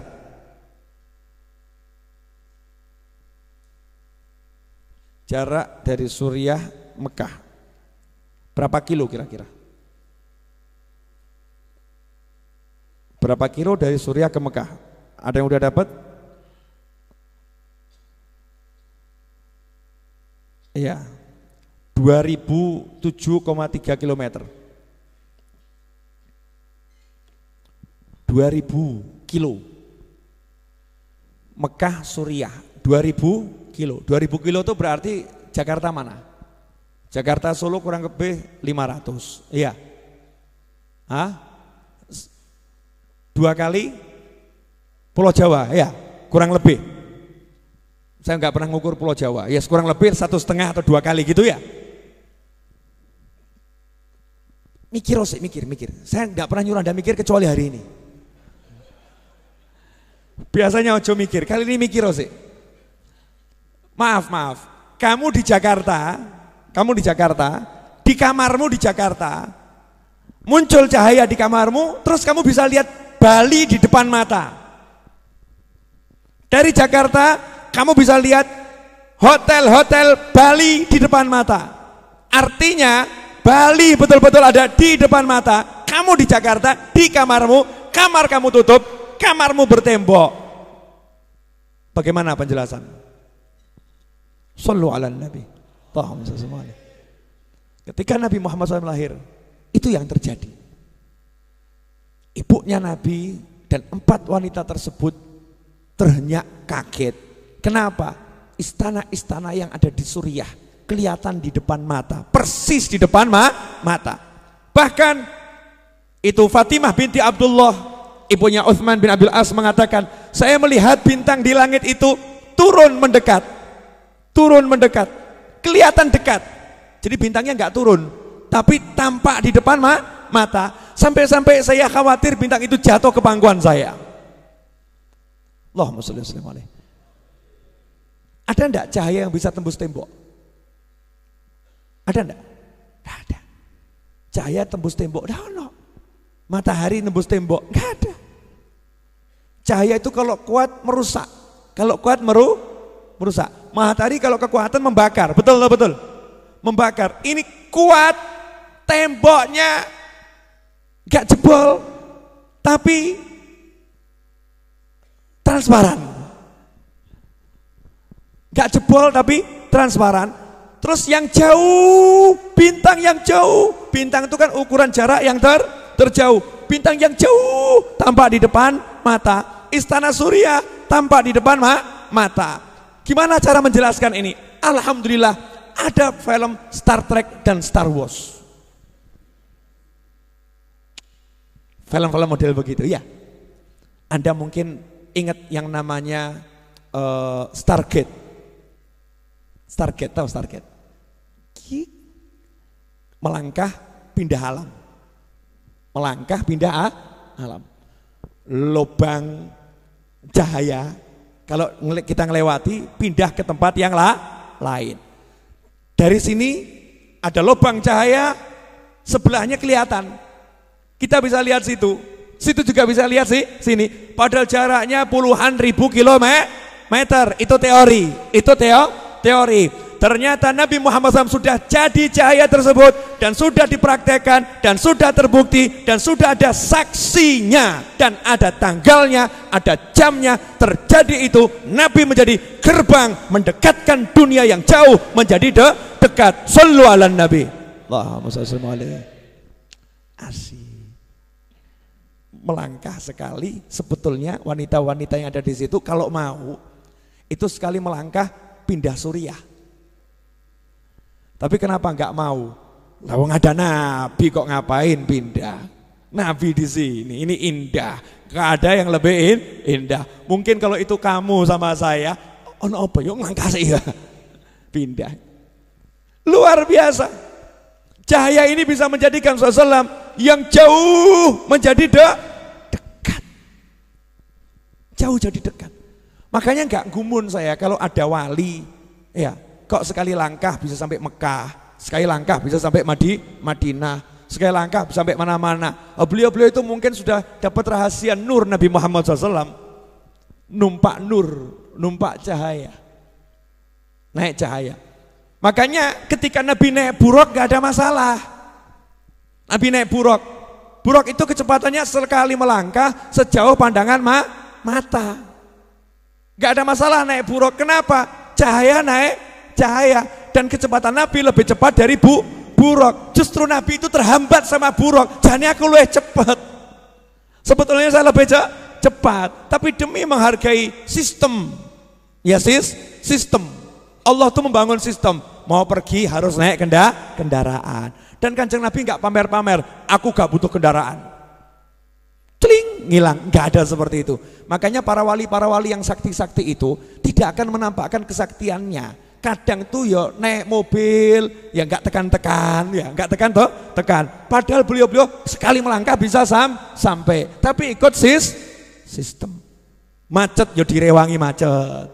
Ikut aturannya Allah Subhanahu wa Ta'ala. Di sini ada pelajaran untuk menutup malam hari ini. Ya ini buat saya menarik, buat jenengan nggak menarik, aku nggak ngurus. Kenapa? Aku cukup menikmati diriku sendiri. Kalau kamu tidak bisa menikmati aku, itu urusanmu. Paham maksud saya? Jadi kalau sekarang Anda belum bisa paham dan menikmati, tidak apa-apa. Nanti mungkin bisa. Lusa mungkin bisa. Bulan depan mungkin bisa menikmati. Sekarang mungkin belum bisa. Karena kan hati orang macam-macam ya.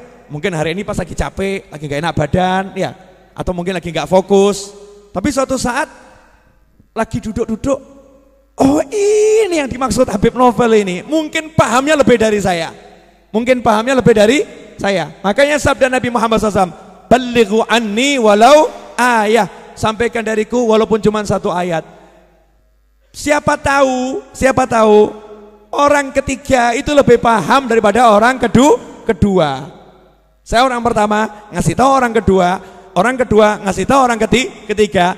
Kadangkala itu yang kedua nggak paham, yang ketiga justru yang paham. Artinya kalau saat ini Anda belum paham, nggak jadi masalah. Dengarkan saja, nikmati. Bayangkan ruangan itu jadi bercahaya, terus yang jauh jadi dekat, semuanya kelihatan. Sekarang saya mau nanya, Nah kalau cahaya Nabi SAW bisa menjadikan yang padat itu menjadi transparan, jarak yang jauh jadi dekat. Kira-kira apa yang dilakukan cahaya Nabi terhadap rahim dan tubuh ibunya Nabi Muhammad SAW? Makanya jangan mikir aneh-aneh tentang ibunya Rasulullah. Beliau orang-orang yang beriman dan orang-orang yang luar biasa. Sampai di sini jelas? Nah sekarang Beb, gimana caranya saya bisa memetik hikmah dari yang bab terakhir ini? Prakteknya begini. Jadi cahaya Nabi itu bisa SAW mendekatkan yang jauh, betul? Terus tembok jadi transparan, bahkan nggak ada temboknya ya, nggak ada temboknya, bukan lagi transparan. Kadang transparan kaca, kejeduk gitu ya. Ini nggak ada batasan, temboknya itu hilang tapi ada tapi hilang. Pelajaran di sini, kalau kamu dapat cahaya Nabi Muhammad SAW, maka jarak yang jauh dalam kehidupanmu akan jadi dekat. Rabi gak tekan-tekan, jauh pengen nikah kok gak bisa. Kamu dapat cahaya Nabi, jadi klik, besok nikah, siap. Yang belum siap berarti belum dapat cahaya banyak. Yang dapat cahaya banyak ngomong, gak nunggu besok Beb, kapan? Kalau sekarang ada, saya siap nikah. Ngeri, itu strategi saudara-saudara. Ini curhatnya pengen nikah terus soalnya. Lanjut, jauh jadi dekat. Kemudian tembok yang menghalangi. Kalau kamu punya cahaya Nabi SAW, maka semua yang menghalangi tidak akan hancur. Kerennya di situ, yang menghalangi tidak akan hancur, tapi tidak akan pernah jadi penghalang bagimu. Artinya apa?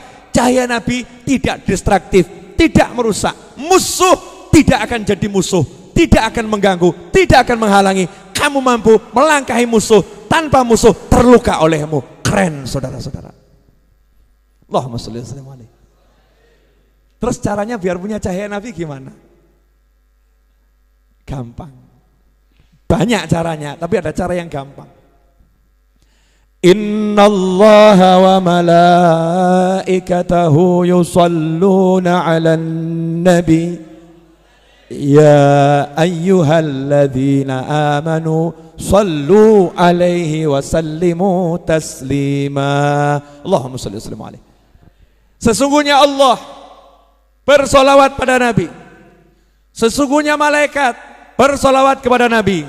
Baru Allah manggil, ya ayyuhalladzina amanu, hei yang beriman, kamu beriman enggak? Beriman. Kita beriman enggak? Beriman. Saya beriman enggak? Beriman. Berarti dipanggil atau enggak dipanggil? Dipanggil. Kalau dipanggil sama Allah, jawabnya apa? Labbaik wa sa'dik. Siap ya Allah. Ada apa ya Allah? Sallu alaihi wa sallimu taslima. Kalian salawat dan salam yang banyak sama Nabi Muhammad SAW.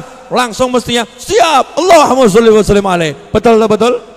Ya, pertanyaan saya, nyatanya kita bersolawat dengan semangat dan banyak atau melempem? Ding ding ding ding ding ding. Yang manggil langsung, maaf. Ini perintah langsung Allah loh, nggak diwakilkan malaikat.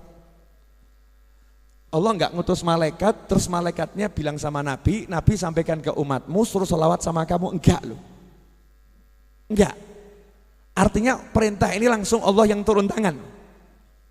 Allah yang turun tangan. Allah turun tangan langsung merintah. Makanya perintah di sini perintah wajib kata para ulama. Wajib. Karena Allah langsung yang merintah. Wajib. Cuman kewajibannya kapan? Itu beda pendapat ulama. Kalau Imam Syafi'i dalam sholat, dalam atahiyat akhir, ada yang mengatakan kewajibannya seumur hidup sekali. Berarti di luar kewajiban, sholawat itu sangat dianjurkan. Saya akan bahas bab penting ini.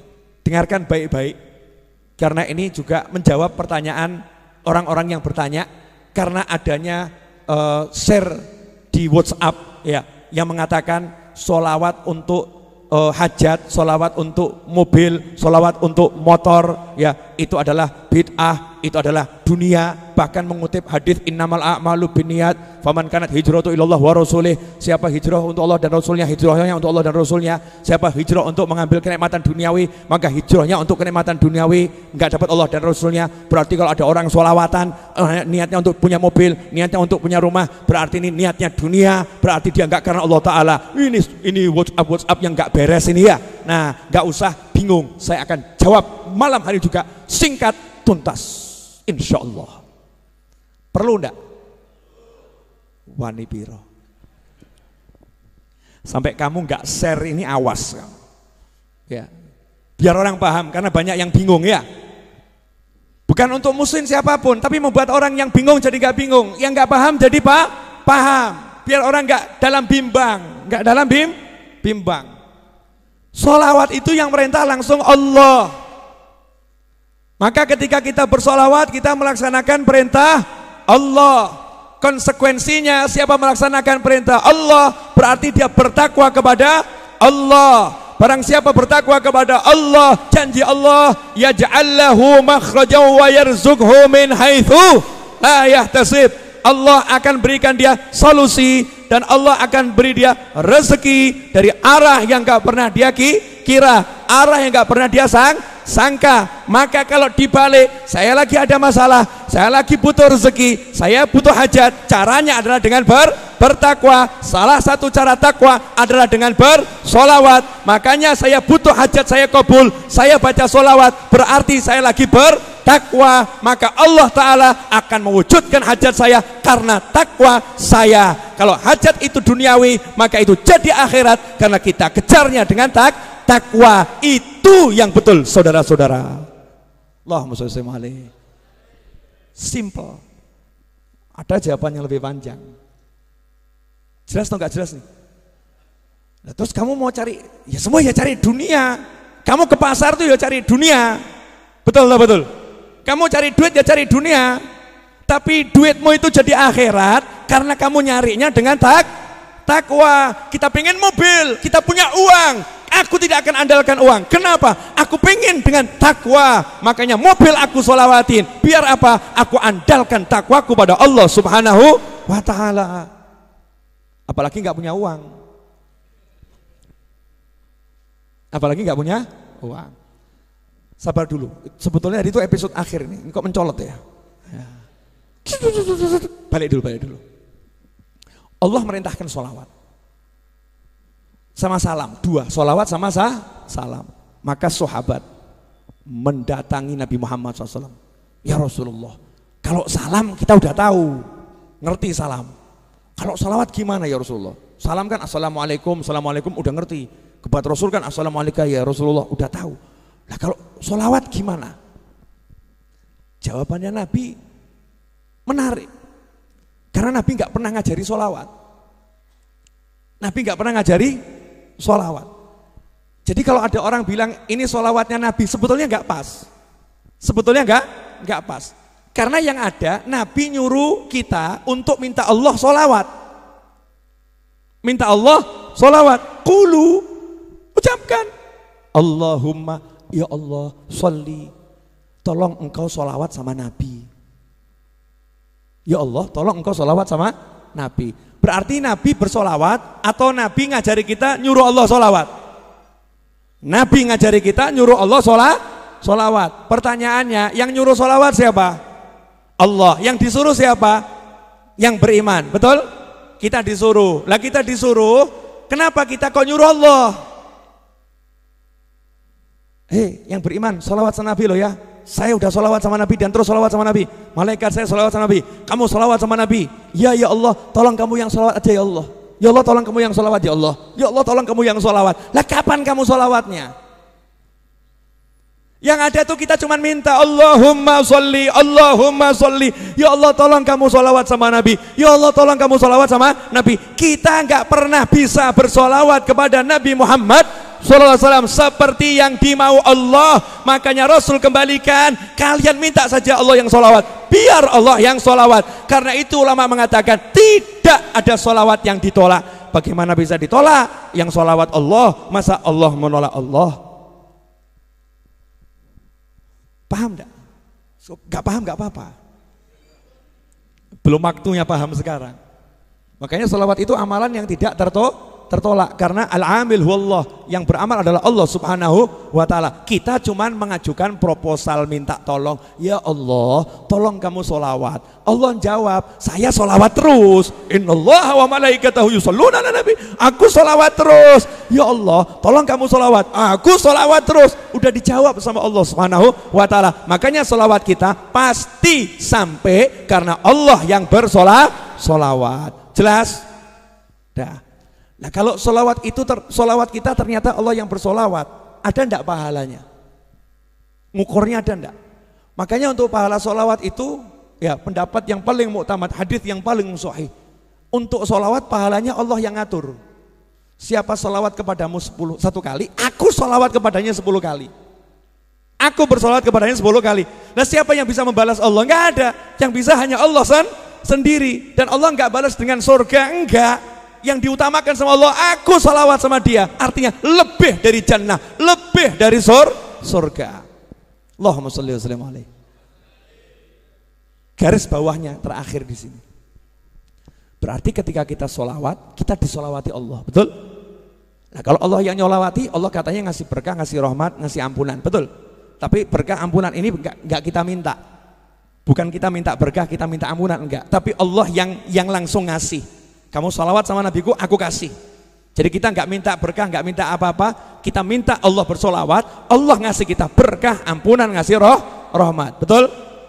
Berarti ketika kita solawat, yang muncul adalah nama Allah dan Muhammad SAW. Allahumma salli ala Sayyidina Muhammad, Allah Muhammad, Allah Muhammad, Allah Muhammad, Allah Muhammad, betul? Allah Muhammad, Allah Muhammad. Nanti yang muncul kan seperti itu. Allahumma Allah Muhammad, Allah Muhammad, Allah Muhammad, Allah Muhammad. Jadi yang muncul cuma Allah dan Muhammad sallallahu alaihi wasallam. Maka orang yang lidahnya ini digunakan untuk menyebut Allah Muhammad, Allah Muhammad, Allah Muhammad, yang keluar seperti itu, disitulah nur Nabi Muhammad SAW akan masuk ke dalam dirinya.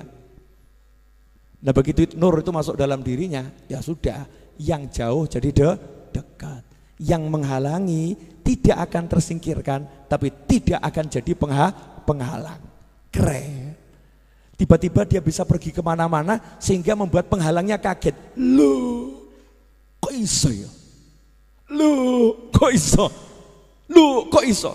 Bingung. Teman sekantornya juga kaget. Loh, kok bisa beli mobil ya? Padahal enggak punya duit ya. Penghalangnya duit. Temennya kaget, dia naik kendaraan namanya solawat, mobilnya disolawatin. Ngomong lagi, oh itu kan namanya minta dunia. Nah, minta dunia itu ya sama Allah, takwa dengan solawat. Penjabaran yang kedua, diperintahkan oleh Nabi SAW, kalau mau doa awali dengan solawat, akhiri dengan solawat. Siapa yang berdoa tidak diawali dan diakhiri solawat, doanya ditolak oleh Allah Subhanahu wa taala. Kamu pengen, berarti kamu pengen itu minta itu namanya doa. Saya pengen handphone, sekarang ini saya lagi mengidam-idamkan handphone Huawei Mate 30 Pro. Belum masuk Indonesia, Huawei Mate 30 Pro, saya pengen Huawei Mate 30 Pro.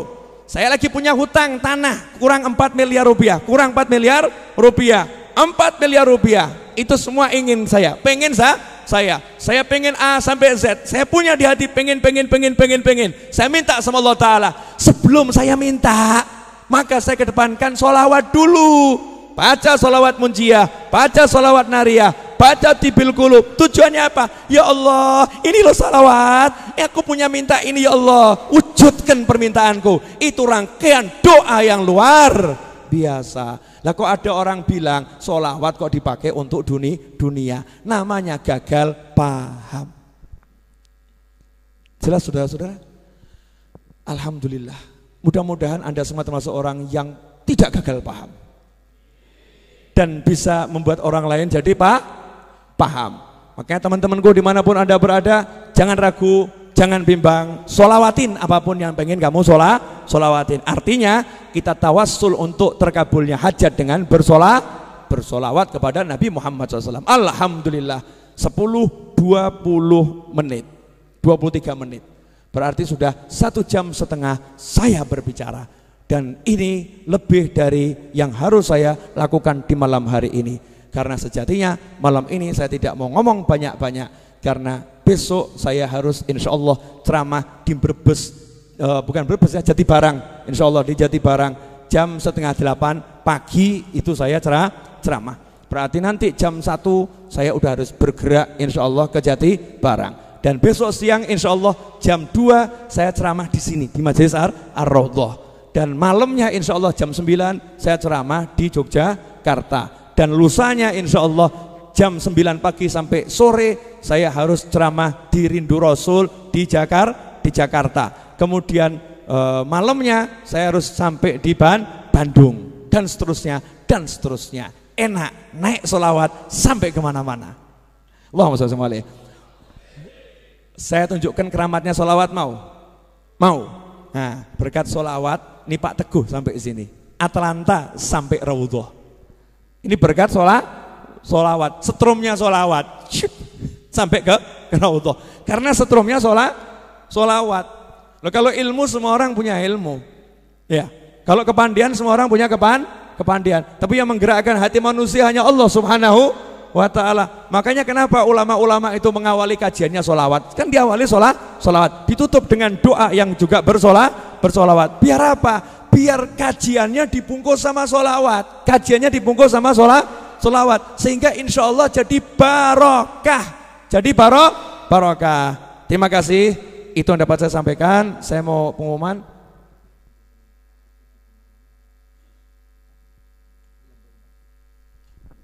Pengumuman dari saya.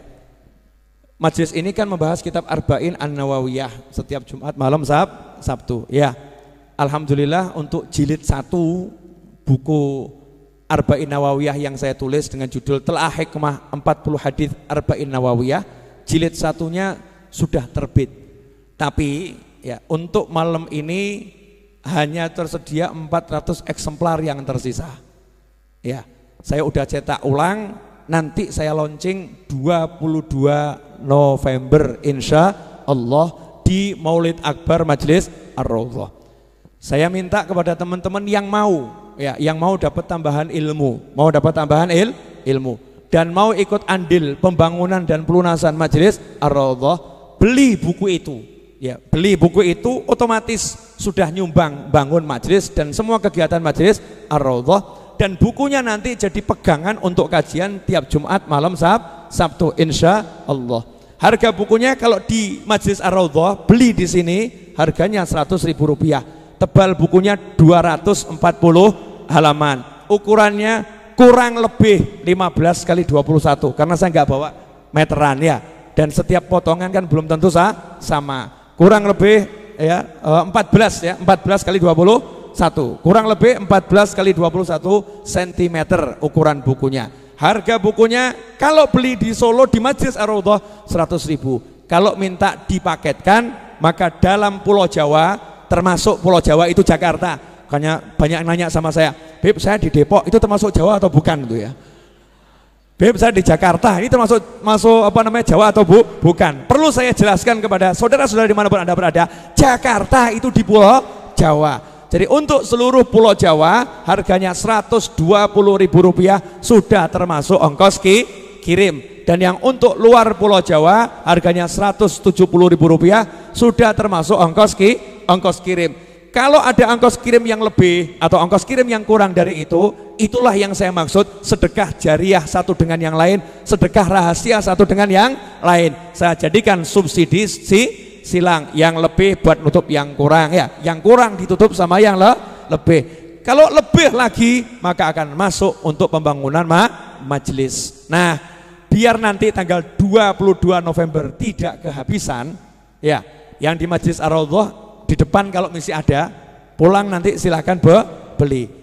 Yang lain pesan sesuai nomor WhatsApp di layar monitor ya. Pesan di nomor WhatsApp itu PO untuk tanggal 22 November. Nanti insya Allah tanggal 22 November yang pesan di nomor itu akan dikirim insya Allah tanggal 22 November. Karena yang malam ini sudah habis sold out. Wah, laris manis. Yang sisanya yang mulai detik ini pesan sekarang akan dikirim setelah tanggal 22 November. Ingat, hasilnya untuk pelunasan tanah dan pembangunan majelis, diantaranya asrama santri dan berbagai kegiatan lainnya. Termasuk untuk ini, ngasih minum, ngasih makan ya. Ini kan tiap Jumat malam Sabtu makan, kemudian minum air mineral, kopi. Kopinya enak enggak itu? Enak ya, alhamdulillah. Dan untuk lain sebagainya. Insya Allah berkah dan manfaat. Maka teman-teman yang di sini, khususnya yang hadir Majelis Ar-Raudhah, cari di luar kalau masih ada. Kalau masih ada. Semoga berkah dan manfaat. Mari kita tutup dengan doa. Sebelumnya kita bacakan satu Fatihah untuk salah satu anaknya teman saya, Mas David almarhum. Semoga Allah Ta'ala menjadikan Mas David Yuda bin Yobi Yusuf Ismail Gando yang meninggal hari ini dan dimakamkan tadi di Jakarta, semoga diletakkan ruhnya bersama para nabi, para siddiqin, para syuhada dan para solehin, dijadikan kuburnya sebagai taman-taman surga, dan dijadikan orang tuanya diberi ketabahan oleh Allah Subhanahu wa Ta'ala dan ridho dengan takdirnya Allah Subhanahu wa Ta'ala. Dan semoga kita semua dipanjangkan umur dalam kebaikan, kenikmatan, ketaatan, kesehatan, keridhaan, kebahagiaan, dan setelah semua itu nanti kelak diakhiri dengan husnul khatimah. Ala hadhiniyah al-Fatihah. A'udzubillahi minasyaitonir rajim. Bismillahirrahmanirrahim. Alhamdulillahirabbil alamin. Arrahmanirrahim. Maliki yaumiddin. Iyyaka na'budu wa iyyaka nasta'in. Ihdinas siratal mustaqim. Siratal ladzina an'amta 'alaihim ghairil maghdubi 'alaihim waladdallin. Amin.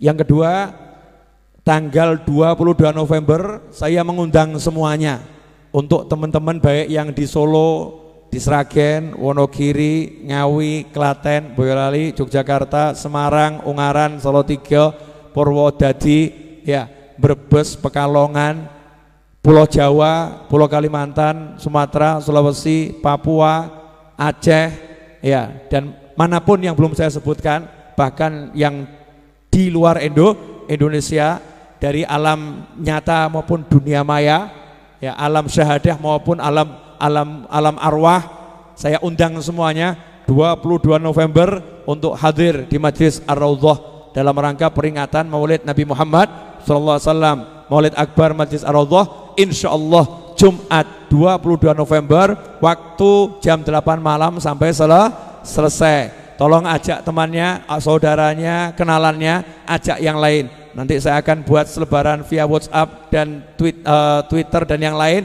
Tolong bantu untuk di-share, diinformasikan. Kita harus siarkan, ya, lahirnya Nabi, Maulid Nabi, cinta Nabi harus ditunjukkan, diizharkan, disiarkan, biar orang betul-betul merasa punya Nabi Muhammad Sallallahu Alaihi Wasallam. Dan kita baca Fatihah, semoga acara tersebut nanti dan acara-acara yang lain saudara-saudara kita diberi kemudahan oleh Allah Subhanahu wa Ta'ala, diberi barokah oleh Allah Subhanahu wa Ta'ala, dan diterima oleh Allah Subhanahu wa Ta'ala. Ala diniyah al-Fatihah.